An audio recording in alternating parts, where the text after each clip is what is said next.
Me and the Lord, we got an understanding. We're on a mission from God.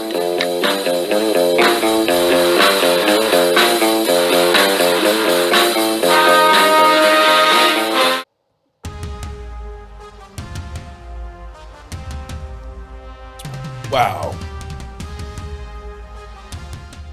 Well, good morning, good people. Mark Holmes here, of course, with my buddy Cowboy Joe Boo. And as always, I want to say thank you all for watching, commenting, subscribing, and being part of the Joe Boo Sports Report. Without you guys, as well as you ladies, you know that this literally does not work. Hope everybody's having a great day. And Vinny Hogan, shout out to my name is Jeff Lee. Last night, a lot of you, maybe you don't end up watching the live streams, but the live streams have something new here for the fans. Basically, they keep track of the most fan engagement. And Jeff Lee is always one of the top ones. And Jeff Lee, when he wins, he shares the wealth. And what we've been doing is Miss Tracy has been doing incredible shirts and stuff. Like this one I'm wearing right here. I love this shirt. The feel of it is great. It is basically my devotion to the Cowboys. Okay, I'm loyal, I'm devoted, I'm steadfast, immovable, come rain or shine, through thick and thin, no matter what happens, even when they suck. Dallas Cowboys for life, true blue, diehard fan. So what we've been doing is the winner of each of our live streams has been getting actually a shirt made custom for them. So what Jeff Lee did for you, Vinny Hogan, is he's giving you his winnings for last night. So email me at cowboysmark94@gmail, so that way we can find out your address and your size so we can get you one sent to you.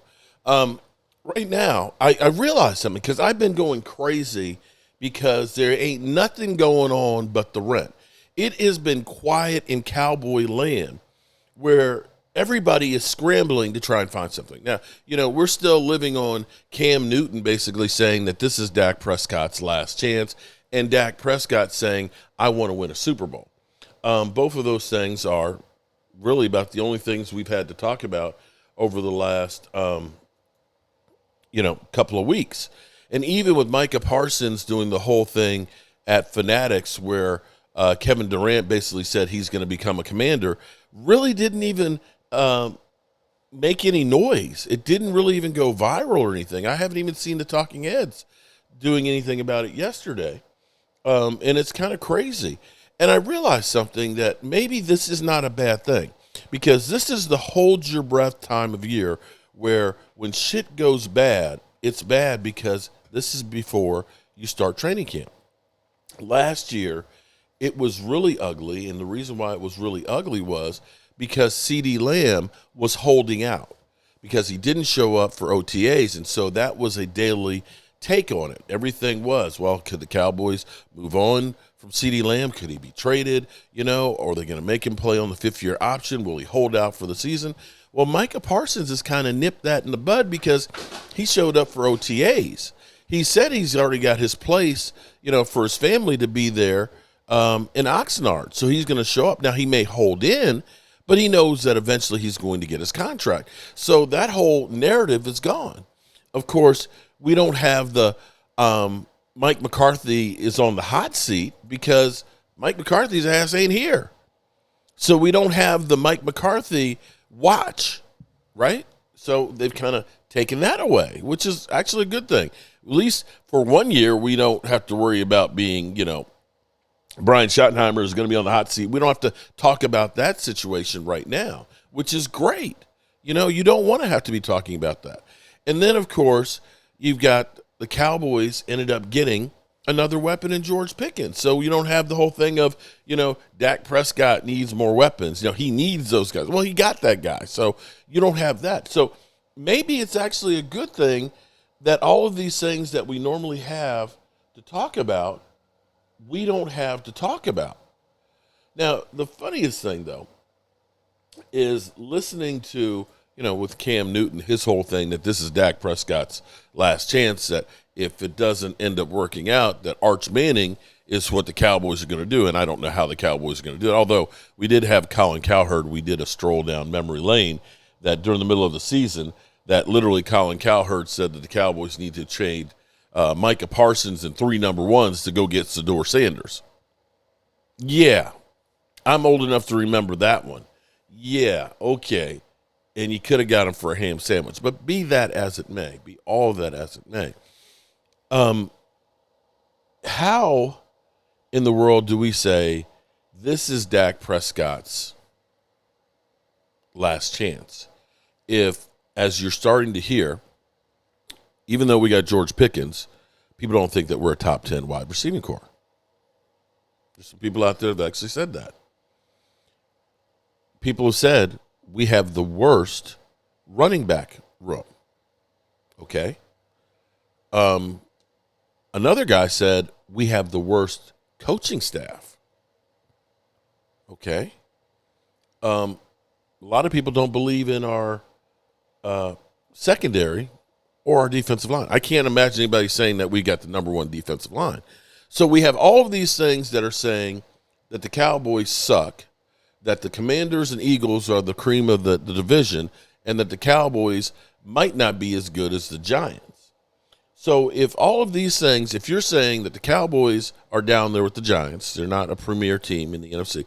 Some people have the Cowboys listed as the 4th worst team in the NFC. We're 7-point underdogs to the Eagles. If all of these things are true or believed, then how can you believe that it's going to be Dak Prescott's fault? If your defensive line stinks, your secondary is broke up, you've got the worst running back core, your coaching staff sucks, but if you don't win a Super Bowl, it's because of your quarterback. Okay, I get it. So maybe all of this is actually the good news is that there is no drama with the Cowboys. I mean, hell, Cowboys cheerleaders getting paid was one of the biggest topics that we've had in a while. That's how crazy this whole thing is. But I'm actually happy that sitting here about 71 days away from the kickoff of the season, only 46 days away from the first preseason game, only 28 days from training camp, that there is no drama for the Cowboys. And so I don't even know what to talk about anymore. I don't. So we're just going to kind of go through. I've actually got a dentist appointment. I got to get a deep cleaning this morning. So I'm doing my video early because I'll be drooling. I'll be drooling for a few hours. So I'm going to get this out of the way. But we're going to go back through and we're just going to rehash a little bit of get up this morning and hope that something happens that we can talk about. Let's go to the tape. They'll be good. Let's round it out. All NFC East here. Oh. Would Kmart be shocked if George Pickens and CeeDee Lamb are the best receiving duo in the NFL? Greeny, I would be shocked. You know why? Because that means Jerry Jones did something right. And I don't know if I can believe that. No, listen, on paper, this looks good. But I'm actually more intrigued by Puka Nacua and Devontae Adams in L.A. I think this duo can be good, but there's still a lot of question marks with George Pickens. Yeah, look, best in the NFL is a very big statement. Yes. Can they be outstanding? Yes. That's an interesting question. A couple days ago on ESPN.com, our Jeremy Fowler released an article talking to executives about their favorite offseason moves, and here's one of them about George Pickens. Quote, he'll be a big piece there. When he's covered, he's really open. I know the concerns are there, but I think having an already established passing game with veterans to help him along and the fact he's in a contract year will help keep him in line. If you can tap into what he can do fully, his major ability will shine through.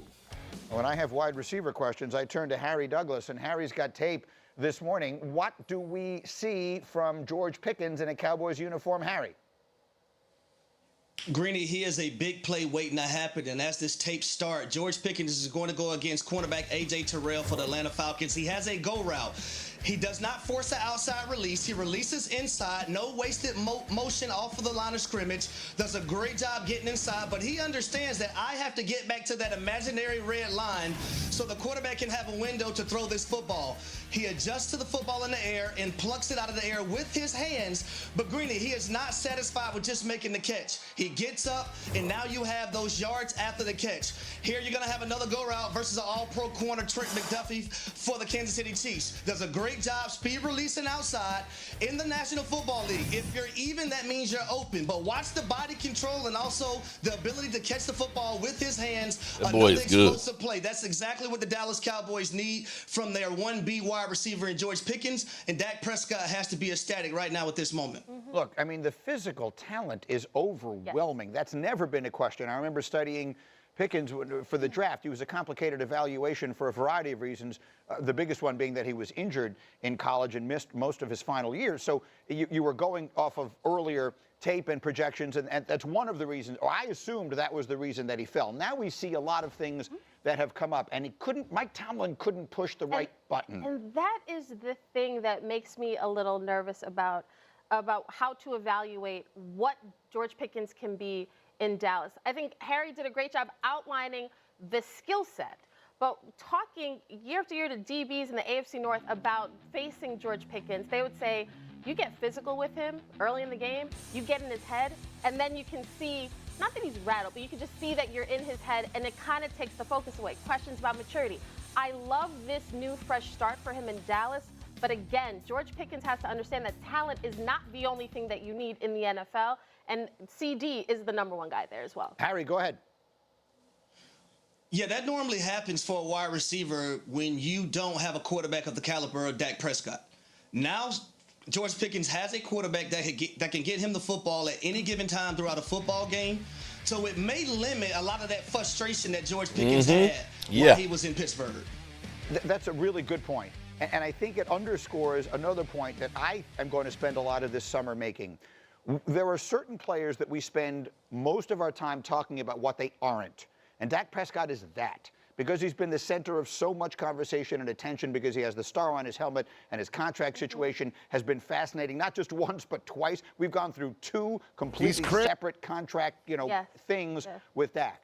We spend a lot of time talking about what he's not. He's not Josh Allen. He's not Patrick Mahomes. He's not Lamar Jackson. We get that.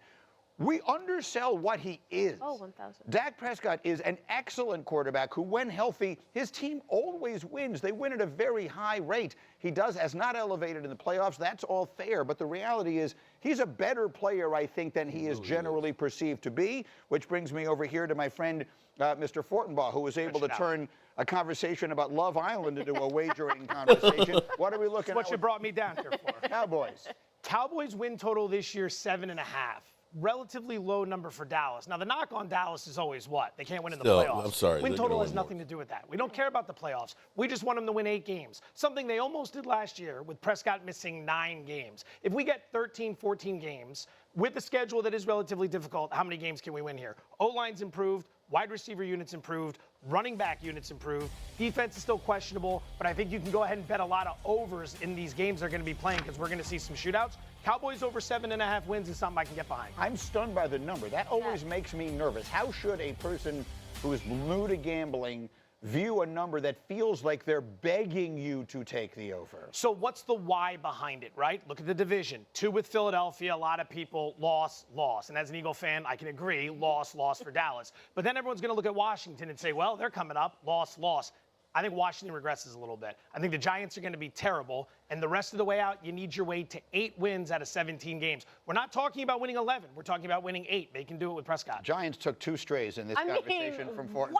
Did you notice that? The Giants are just sitting there minding their own business, watching Love Island. Literally. Joe Having a good Fortenbaugh's time all this over them. offseason. Wow. And for sound off here on Get Up, it's interesting. So there we have it. Will the Cowboys win more than 7.5? And is it a bad thing that the Dallas Cowboys, that things are just quiet?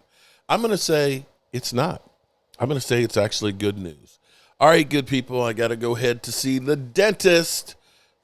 Hope you all have a great day. Stay cool out there, stay hydrated, and definitely keep your head up.